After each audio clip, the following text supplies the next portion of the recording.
الله الرحمن الرحيم. اهلا بيكي في مطبخ فوفا. ان شاء الله النهارده انا جايه اقدم لكم طريقه عمل العجه المصريه، طريقه سهله جدا وبسيطه كلنا بنحبها، هتعجبك قوي. دلوقتي هقول على المكونات، بس الاول ما تنسيش اللايك والاشتراك في القناه وتفعيل الجرس علشان يوصلك كل جديد من مطبخ فوفا. نقول بسم الله ونقول المكونات. اول حاجه انا عندي شبت وبقدونس وكزبره، انا جايبه حزمه من كل حاجه مقطعاها قطع صغيره بالشكل ده مفرومين. تمام. عندي 5 بيضات، ولو حابه تزودي بيض دي حريه شخصيه ليكي، لو انت حابه البيض يبقى اكتر مفيش مشكله. عندي بصلتين مفرومين في الكبه بالشكل ده، طريقه ناعمه جدا. تمام. عندي فلفل الوان احمر واصفر واخضر، قرن من كل حاجه. تمام. عندي 3 معالق دقيق، طماطمتين متقطعين ومفرومين بالشكل ده قطع صغيره، عندي معلقه توم مفروم، وعندي بيكنج باودر، وده مهم جدا في الوصفه لان هو بيديها ارتفاع وهيشان، ما بتطلعش مكتومه. عندي ملح وكمون وفلفل اسود. دلوقتي انا هحط طاسه على النار وهبتدي انزل فيها بالبصله، تابعي معايا. رجعت تاني، دلوقتي انا حطيت طاسه على النار هبتدي انزل فيها بمعلقتين زيت ذره بالشكل ده كده.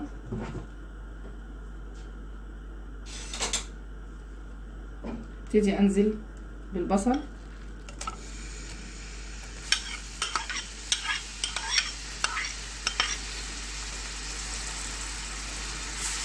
بالشكل ده.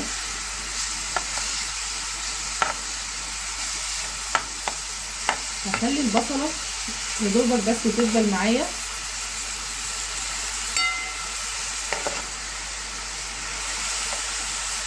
تمام.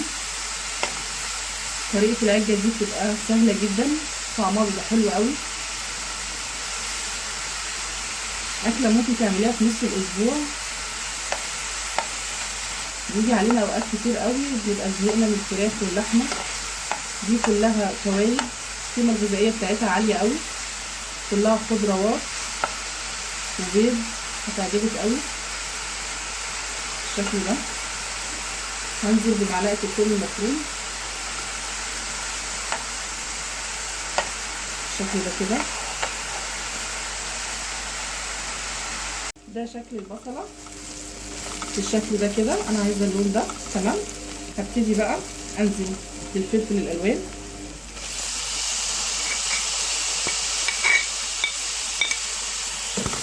بالشكل ده.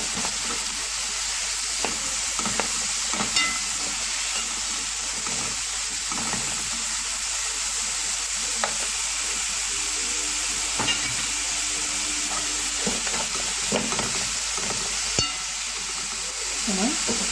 بعد كده الطماطم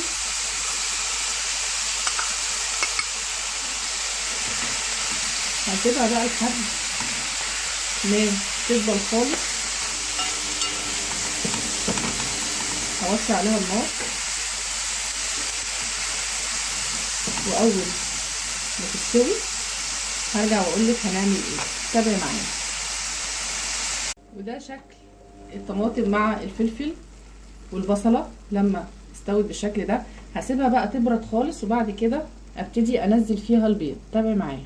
ورجعت بعد ما البصله والفلفل الالوان برد خالص بالشكل ده. دلوقتي هبتدي انزل بالبيض. بسم الله الرحمن الرحيم اهوت. هبتدي بقى اضربهم كلهم بالشكل ده كده.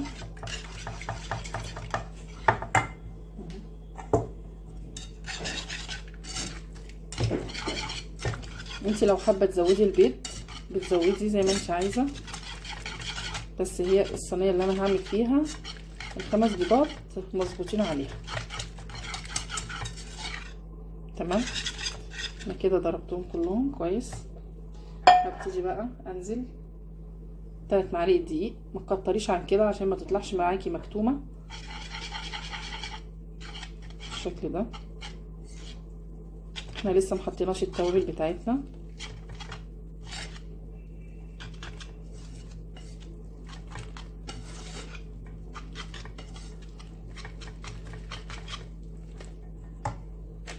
بيكنج باودر بتاعي احنا قلنا هنحط معلقه كبيره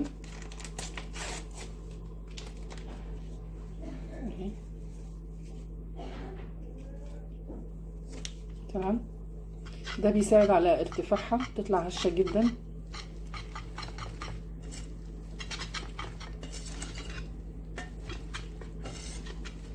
بالشكل ده كده. هبتدي انزل بالفلفل الاسود وملح وكمون.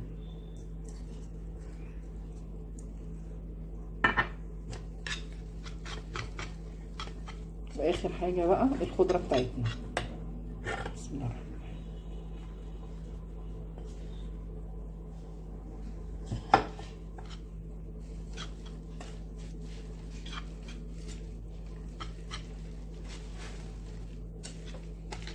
بالشكل ده كده.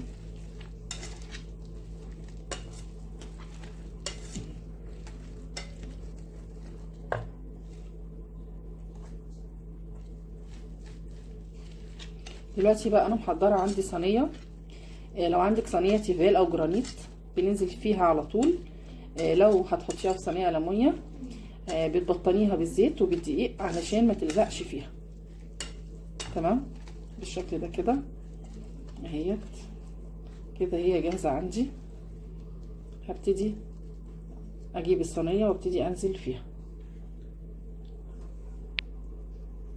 انا محضره الصينيه اهيت، هبتدي انزل فيها.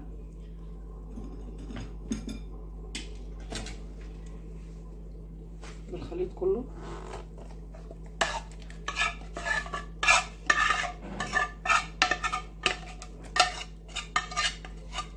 بالشكل ده كده اهيت. افردها كويس. انا مولعه الفرن، هبتدي ادخلها الفرن. تمام، اول ما تستوي على درجه حراره 160 درجه. اول ما تستوي اطلعها واوريها لك بالشكل ده. تابعي معايا. وده شكل العجه بعد ما طلعت من الفرن بالشكل ده. مش عايزه اقول لك ريحتها حلوه قوي. انا هسيبها تبرد خالص وبعد كده هبتدي اقطعها لان هي سخنه وارجع لك. تابعي معايا. ورجعت بعد ما قطعت صينيه العجه بالشكل ده. مش عايزه اقول لك والله طعمها حلو جدا، هتعجبك قوي. امشي بنفس الخطوات اللي انا قلت لك عليها، هتعملي احلى صينيه عجه بالبيض والخضار زي ما انت شايفه. ما تنسيش اللايك والاشتراك في القناه وتفعيل الجرس علشان يوصلك كل جديد من مطبخ فوفا. شكرا.